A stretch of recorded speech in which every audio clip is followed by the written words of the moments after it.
সন্তানকে বুঝতে হলে আপনাকে বড়দের চশমাটা খুলতে হবে, ওর চোখের উচ্চতায় নেমে এসে দুনিয়াটা দেখতে হবে। তবেই ওর আনন্দ আর ভয়গুলো আপনি বুঝতে পারবেন।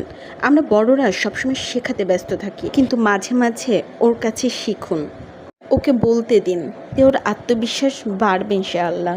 বাচ্চার রাগ, কান্না বা জেদকে দুষ্টুমি বলে উড়িয়ে দেবেন না। ও যখন কাঁদছে বা রেগে যাচ্ছে, তার মানে ও কোনো একটা সমস্যার মধ্যে দিয়ে আছে, মানসিক কষ্ট প্রকাশ করার চেষ্টা করছে, যা ও মুখে বলতে পারছে না। বাচ্চারা আমাদের উপদেশ থেকে ততটা শেখে না যতটা আমাদের আচরণ দেখে শেখে। আপনি যদি চান আপনার বাচ্চা শান্ত হোক, তবে ওর সামনে আপনাকেও শান্ত থাকতে হবে। ভুল করলে বাচ্চাকে সবার সামনে বকা দেবেন না, আড়ালে নিয়ে আদর করে বুঝিয়ে বলুন।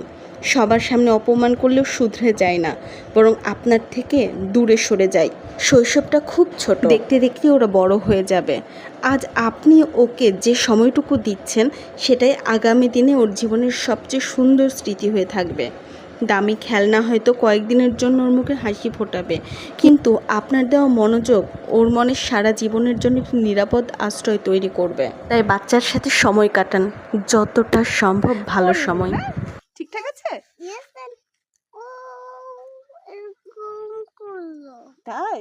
Yes, আচ্ছা, উড়ে চলে গেছে না? হ্যাঁ। Yes.